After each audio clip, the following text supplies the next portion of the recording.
کرتا ہے نا آگے کہ میں یہ کر دوں گا، میں وہ کر دوں گا، وہ جب تک آپ کو یہ بنیادی نظام نہیں بدل کے دیتا، یہی سیاستدان بار بار آئیں گے. کیسے آئیں گے؟ تھانے کچہری کی سیاست. میرے حلقے کے اندر پہلے وہ پکڑتے ہیں لوگوں کو، ان کو تھانے میں پکڑوا دیتے ہیں، ان کو وہ مارے پڑواتے ہیں سیاسی مخالفین کو، پھر ان کو پریشان کرتے ہیں تھانے سے چھڑوانے کے لیے. یہ سیاست ہے وہاں. جھوٹے کیس کر کے لوگوں کو مارے پڑوائیں، ان کو تھانے میں ڈلوایا، ان کو مار پڑوائی، ان کی تبادلے کروا دیے، ان کے اوپر ان کی جو ڈیولپمنٹ فنڈ ہے وہ روک کے تو اپنے چمچوں کو دے دیے. یہ سیاست چل رہی ہے. اور زیادہ سے زیادہ بس پھر وہ فوتگی پہ چلے گئے اور شادی پہ چلے گئے، بس 2 دن دعائیں کرنی. یہ سیاست ہے. کوئی سیاستدان میں نے نہیں دیکھا جو کہ نظام بدلنے کی کوشش کرے. تو میں صرف آپ کو یہ کہنا چاہتا ہوں کہ دیکھیں، مسئلے آپ کو بہت لگتے ہیں، تبدیلی ایک چیز سے آئے گی. تبدیلی وہ لے کے آئے گا جس کو یہ فکر نہیں ہوگی کہ اگر آزاد عدالتوں میں پکڑا جاؤں گا. لہٰذا اپنے ذہن میں ڈال لیں، آپ کے سامنے سارے سیاستدان ہیں، ووٹ ڈالنے سے پہلے ایک چیز دیکھیں کہ کیا کہ عدالتیں آزاد ہونے دے گا یا نہیں ہونے دے گا. اگر نہیں ہونے دے گا وہ آپ سے کبھی اس سے خیر خواہی نہ سمجھے، وہ آپ کا دشمن ہے. کیونکہ وہ عدالتوں کو جب حکمران کیا، اچھا پھر انصاف کیسے ہوتا ہے؟ جب حکمران اپنے آپ کو عدالتوں کے نیچے لے آتا ہے، اداروں کے نیچے لے آتا ہے، ملک میں امن ہو جاتا ہے. طالبان کا اسلام اور ہمارے جو علامہ اقبال کے ہم جو اس کے پرستار ہیں، اس کے اسلام میں بڑا فرق ہے. لیکن طالبان نے ایک چیز ثابت کر دی کہ برباد اور اجڑے ہوئے افغانستان میں نہ جدھر وہاں کوئی ادارے، نہ کوئی عدالتیں، نہ کوئی پولیس، کچھ بھی نہیں تھا.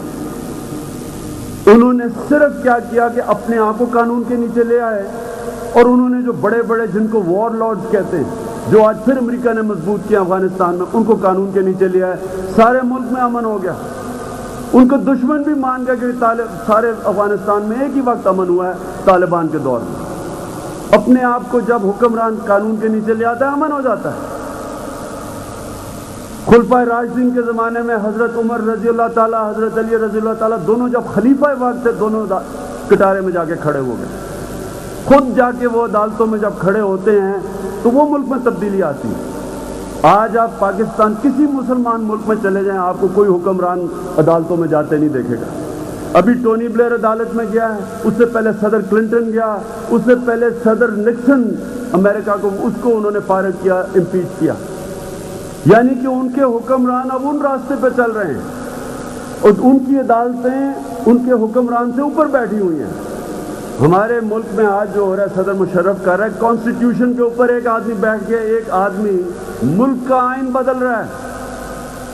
ایک آدمی فیصلہ کر رہا ہے ملک کا آئین بدلنے کو، اور عدالتوں کا حال یہ ہے کہ عدالتیں کہہ رہی ہیں ہاں جی بالکل ٹھیک، ہم اجازت دے دیتے ہیں. اور عدالتیں ویسے ہی نہیں اجازت دے سکتی آئین بدلنے. عدالتوں کی جورسڈکشن ہی نہیں ہے آئین بدلنے کی. عدالتوں نے اس کو ذمہ داری دے دی، ہاں جی عدالتیں بدلیں. یہ تو بنانا ریپبلکس میں، افریقہ میں، ملکوں میں ہوتا ہے. یہ کسی سویلائز ملک کے اندر، کسی جمہوریت کے اندر ایسے نہیں ہو سکتا کہ آپ نے ایک آدمی کو ساری پاور پکڑا دی، سارے اداروں کے اوپر ایک آدمی بیٹھ گیا، جج بھی اس کے غلام، اسمبلی بھی اس کی غلام، اور ایک 22 گریڈ کے آفیسر کا وزیر اعظم بھی اس کو باس کہہ رہا ہے. یہ تو کوئی نہ جمہوریت ہے اور نہ کوئی نظام ہے. جب اوپر والا صدر ہی آپ کا کسی قانون کے نیچے نہیں ہو تو باقی سارے کسی قانون کے نیچے نہیں ہیں.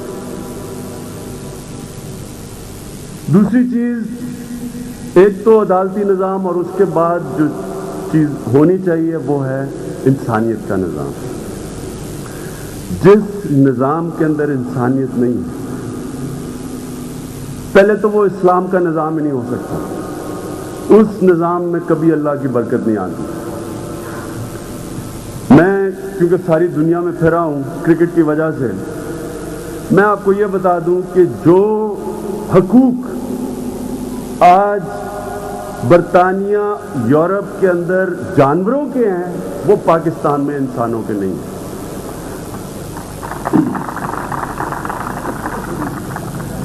ایک آپ کو حیرت ہوگی سن کے کہ ایک عورت نے سرکس کے بندر کو مار رہی تھی چھڑیاں. کسی نے اس کی تصویر لے لی، اس عورت کو 3 سال کی قید ہوئی. 2 پولیس والوں کو 6 مہینے کی قید ہوئی کیونکہ وہ پولیس کے کتوں کو کوئی کسی نے مارتے ہوئے دیکھ لیا. پولیس کے کتوں کو مار رہے تھے, اپنے کتے نہیں ہوتے وہ جو پکڑنے والے. دونوں کو 6 مہینے کی قید ہو گئی. آج جو ان کے جانور پانی پیتے ہیں, میں آپ کو یقین دلاتا ہوں کہ ہماری پاکستان کی اکثریت وہ پانی نہیں پیتی. ان کے لیے ہسپتال ہمارے انسانوں کے سے زیادہ ہسپتال ہیں وہاں. مغرب کے اندر, یورپ کے اندر ایک غریب آدمی کے لیے مفت تعلیم ہے. وہ تعلیم نہیں جو پاکستان میں مل رہی ہے کہ غریب کے بچے کو اردو میڈیم, امیر کا بچہ انگلش میڈیم. غریب کا بچہ پڑھ کے بے روزگار, امیر کا بچہ ساری اچھی نوکریاں. ان کا وہ تعلیم مل رہی ہے جو غریب سے غریب کا بچہ بھی مفت تعلیم پڑھتا ہے اور وہ ملک کے بڑے سے بڑے عہدے پہ پہنچ سکتا ہے. مفت علاج. ایک غریب آدمی کسی ہسپتال میں چلا جائے پیسے نہیں دے سکتا, اس کا مفت علاج ہے. بے روزگار ہوتا ہے تو اس کو ان امپلائمنٹ بینیفٹس ملتے ہیں, یعنی کہ اس کو حکومت پیسے دیتی ہے جب تک روزگار نہیں ملتا. اگر عدالت میں جاتا ہے تو حکومت اس کو لیگل ایڈ دیتی ہے, یعنی کہ پیسے وکیل کر کے حکومت دیتی ہے اس کو. یہ نظام مغرب نے مسلمانوں سے لیا تھا. خلافت راشدہ میں پہلی دفعہ دنیا کی فلاحی ریاست بنی تھی.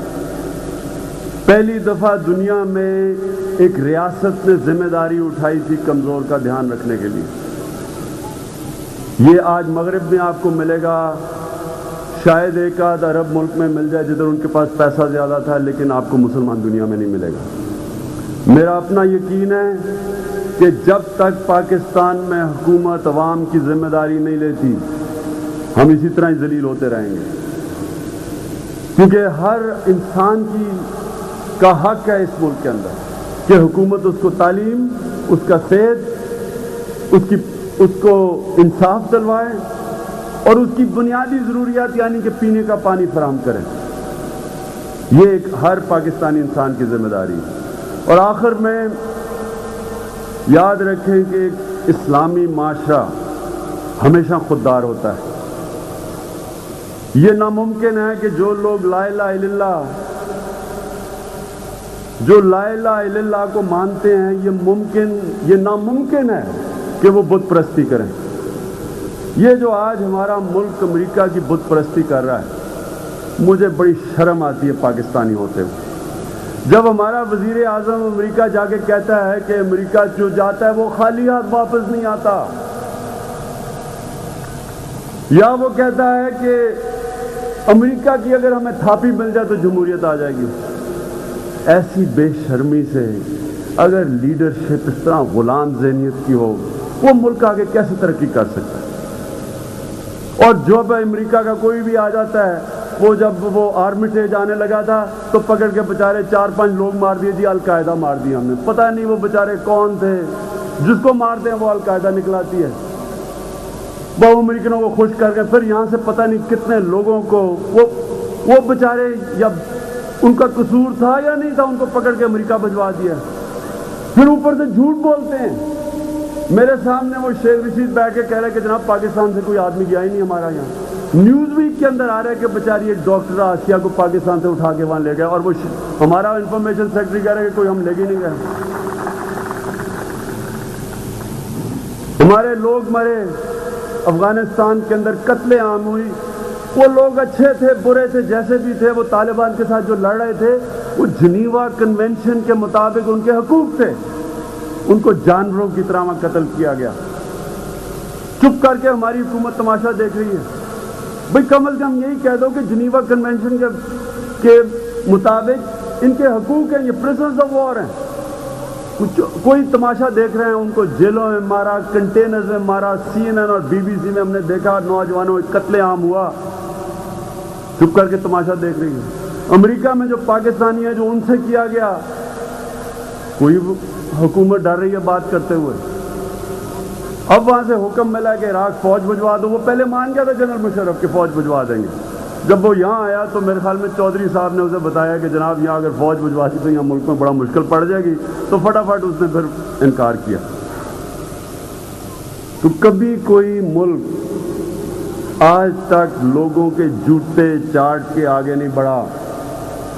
قومیں خودداری سے آگے بڑھتی ہیں، قومیں اکٹھی ہوتی ہیں، اپنے لوگوں کو اکٹھا کرتی ہیں، لوگ اور حکومت ایک بنتے ہیں، اکٹھے مل کے قربانیاں دیتی ہیں، وہی قومیں اوپر جاتی ہیں۔ 50 سال سے پاکستان جوتے چاٹ رہا ہے امریکہ کے۔ میں تو جب سے میں نے ہوش سنبھالی ہے، وہ امریکن آتا ہے تو ایسے کر کے ہم کھڑے ہوتے ہیں سامنے۔ وہ کبھی ایمبیسی میں چلا جاتا ہوں، ہمارے سیاستدان سر سر کرتے ایک امبیسڈر کے پیچھے لگے ہوئے ہوتے ہیں۔ شرم آتی ہے دیکھ کے کہ ان کو کوئی اپنی کوئی خودداری نہیں ہے، کوئی اپنی عزت نفس نہیں ہے لوگوں کی۔ تو یہ لوگ کیسے ملک کو آگے لے جا سکتے ہیں؟ جو لوگ اپنی لوگوں کی طاقت کے اوپر نہیں ڈیپینڈ کرتے، وہ کیسے ملک کو آگے لے جا سکتے ہیں؟ جو لوگ یہی نہیں سمجھتے کہ ہمارا اصل اثاثہ ہمارے لوگ ہیں، یہ ہے ہماری طاقت۔ جو سمجھ رہے ہیں کہ وہاں واشنگٹن سے کسی طرح کوئی ہمیں آگے یا کا نعبدو یا کا نستعین کا مطلب جانتے ہیں، اور اسی لیے ہم نے اپنی جماعت کا نصب العین یہی رکھا تھا کہ اللہ کے اوپر ایمان رکھیں گے، اس کی عبادت کریں گے اور اس پہ بھروسہ کریں گے۔ اور یہ جو جس طرح بے شرمی سے ہم ہر باری امریکہ پہ امید لگاتے ہیں، اور جب پتہ چلے کوئی امریکہ سے آنا پڑتا تو جناب 4 القاعدہ اور پکڑ لیے، شیخ رشید پھر ٹی وی پہ آ جاتا ہے کہ جناب ہم نے 4 القاعدہ اور پکڑ لیے ہیں، یا وہ کوئی آنے لگتا ہے وہاں سے تو 1-2 مار دیتے ہیں، جی القاعدہ مار دی ہم نے۔ ہم پبلک کو پتہ ہی نہیں ہے کہ کسے مار رہے ہیں، ہمیں کیا پتہ کس کو مار رہے ہیں۔ آج کبھی آپ نے یہ کوئی دیکھا دنیا کا قانون کہ پہلے مار دیتے ہیں اور پھر کہتے ہیں القاعدہ ہے؟ دنیا میں عدالتیں تو بنی اس لیے تھی کہ ہر آدمی کا حق ہے کہ وہ اپنے آپ کو بے قصور ثابت کر سکے۔ یہ انہوں نے بالکل ہی بدل دیا ہے کہ وہ جو اپنے ملک میں تو ان کا بڑا زبردست قانون ہے کہ انوسنٹ ٹل پروون گلٹی، یا الٹا ہے گلٹی پہلے گلٹی قرار کر دیتے ہیں، وہاں سے ایک حکم آتا ہے کہ القاعدہ وہ اس کو یہاں جا کے ہماری پولیس پیچھے پیچھے FBI آگے ہمارے کرائے کی پولیس وہ جا کے ان کو مار کے جناب القاعدہ مار دیا ہے، امریکنوں سے تھاپی لینے چل جاتے ہیں۔ اس کے باوجود وہ نہیں بخشتے، وہ پھر وہ ادھر کرزئی کہہ رہا ہے کہ پاکستانی بھیج رہے ہیں طالبان کی مدد کرنے، ادھر سے ہندوستان کہہ رہا ہے کہ وہاں کشمیر میں بھیج رہے ہیں۔ ہم ان کے پیروں میں لیٹ کے بھی پھر بھی وہ نہیں خوش ہوتے، وہ کہتے ہیں جی ابھی اور ہماری خدمت کرو۔ تو جو یہ پیر میں لیٹنے والے لوگ ہوتے ہیں ان سے ہوتا ہی یہ ہے۔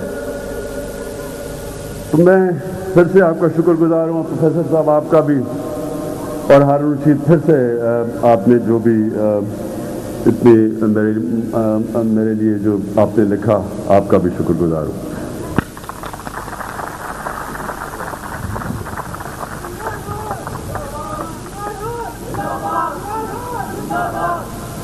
سر یہ منیر حسین صاحب نے ٹیلی فون پہ شکریہ کہا ہے کہ ضرور پڑھا جائے۔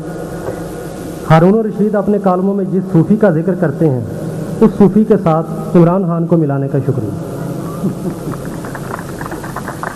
ساتھیوں حضرات، اب کیونکہ کوئی لمبی تقریر کا تو وقت نہیں رہا، مگر یہ مت سمجھیے گا کہ میں خان صاحب کو سیاست کے لیے لایا ہوں۔ میرا خیال یہ ہے کہ جس بحران میں ہم سب ہیں، لوگ مجھے ہمیشہ سے یہ بات کہتے ہیں کہ آپ کس قسم کے استاد ہیں۔ ایک طرف تو میں بہت ساری ایسی مذہبی مشکلوں سے اپنے احباب کو اس تمام علم سے جو خداوند کریم نے مجھے بخشا، میں کوشش کر رہا ہوں کہ وہ ذہنی الجھنیں صاف کرنے میں لوگوں کی مدد کر سکوں، کہ جس سے وہ ایک صاف ستھرے اللہ کے یقین اور اعتماد پہ قائم ہو سکیں۔